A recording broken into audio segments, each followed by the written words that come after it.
Hay una imagen que resume una paradoja histórica de más de 500 años. El rey Felipe VI de España, presente en la investidura presidencial colombiana, mientras la nueva administración recupera categorías católicas profundamente arraigadas en la civilización que construyó la Iglesia Católica o civilización occidental, que España transmitió a América y que la propia Europa ha ido desplazando hacia la esfera privada. El monarca español asistió a los actos de transmisión de mando después de reunirse con el mandatario en Cali, subrayando la relación histórica y diplomática entre ambas naciones. Pero el contraste trasciende el protocolo internacional, entra directamente en el terreno de la sociología política, la historia religiosa y la identidad hispanoamericana. La dimensión religiosa del nuevo gobierno no nació el día de la investidura.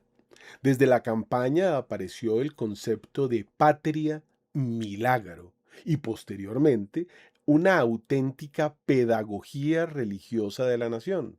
Peregrinaciones, oración, santuarios, consagración y referencias explícitas a la divina providencia. El recorrido por lugares de devoción católica convirtió la campaña política en algo más que una sucesión de mitines. La nación empezó a ser presentada también como una realidad que debería ser encomendada a Dios. En los actos previos al mandato, durante el retiro espiritual del gabinete en Puerto Colombia, cada ministro recibió una Biblia, acompañada por el mapa de Colombia y la imagen del Sagrado Corazón de Jesús. La referencia no es menor. Colombia había vinculado históricamente esta devoción a la consagración nacional, realizada en 1902 después de la Guerra de los Mil Días. Después llegó el discurso presidencial. El lenguaje trascendió el registro secular.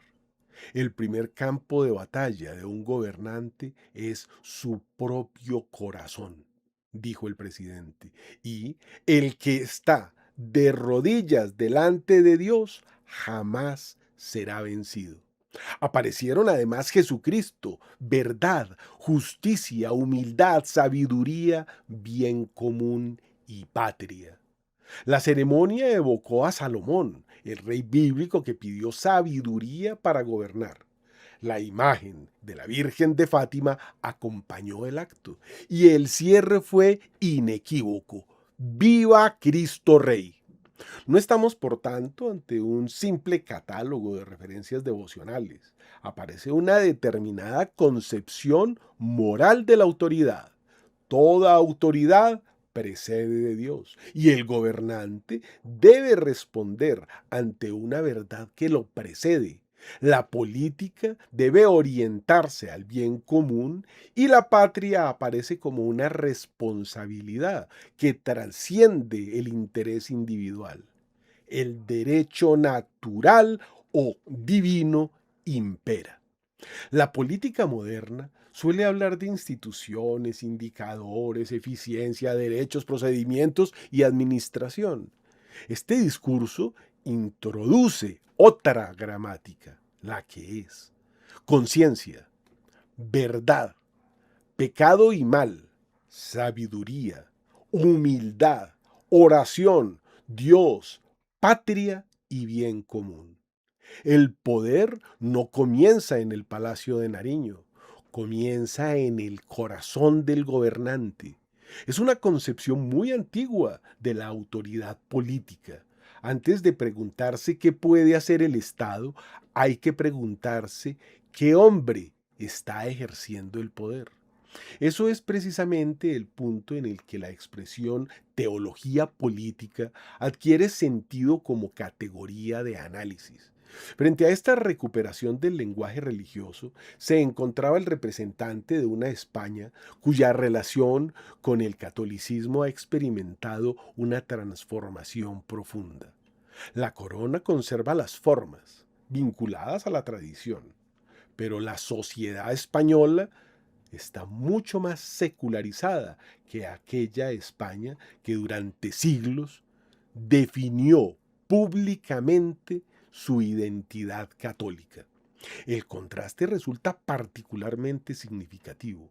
El rey de la nación que transmitió la matriz religiosa a Hispanoamérica contempla en Colombia el regreso de un vocabulario político en que la propia España ocupa hoy un espacio mucho más reducido. Dos sociedades procedentes de una misma matriz religiosa e histórica han tomado caminos diferentes.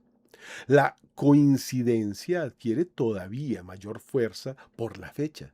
La transmisión de mando coincidió con el 151 aniversario del asesinato de Gabriel García Moreno, ocurrido el 6 de agosto de 1875. García Moreno había convertido la devoción al Sagrado Corazón de Jesús en uno de los elementos centrales de su proyecto político y de la identidad nacional ecuatoriana. La referencia encuentra además un eco colombiano.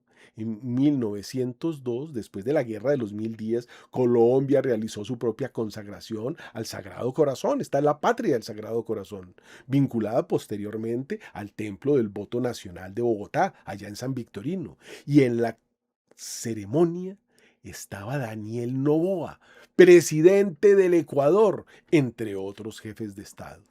La coincidencia resulta extraordinaria. Ecuador, Colombia, Sagrado Corazón, García Moreno, 6 de agosto. La coincidencia histórica basta para hacer significativo el paralelismo. Y aquí entra una silla de cuero, vinculada a la tradición presidencial y al poder republicano. No es solamente un mueble cuando se convierte en un lugar físico desde el cual se ejerce la autoridad. La silla presidencial representa la continuidad del Estado. Hombres diferentes ocupan durante generaciones el mismo lugar simbólico, la silla de Caicedo y Cuero. Católico practicante, desde donde la religión vuelve a presentarse no solamente como una creencia privada, sino como una fuente de lenguaje para pensar la autoridad, la patria, la justicia y el bien común. Es el retorno de la trascendencia al vocabulario del poder. El encuentro permite observar dos trayectorias divergentes. España, heredera de la monarquía hispánica, matriz histórica de la cristianización de América y medio mundo, hoy profundamente secularizada, cayendo en una especie de abjuración. Observa a Colombia, una república constitucionalmente laica que, después de décadas de progresiva secularización del lenguaje político, vuelve a escuchar desde el poder referencias explícitas a Dios, Jesucristo, el Sagrado Corazón, la Virgen, la verdad, el bien común y Cristo Rey. Aquí aparece la paradoja de los siglos y la esperanza. ¡Viva Cristo Rey!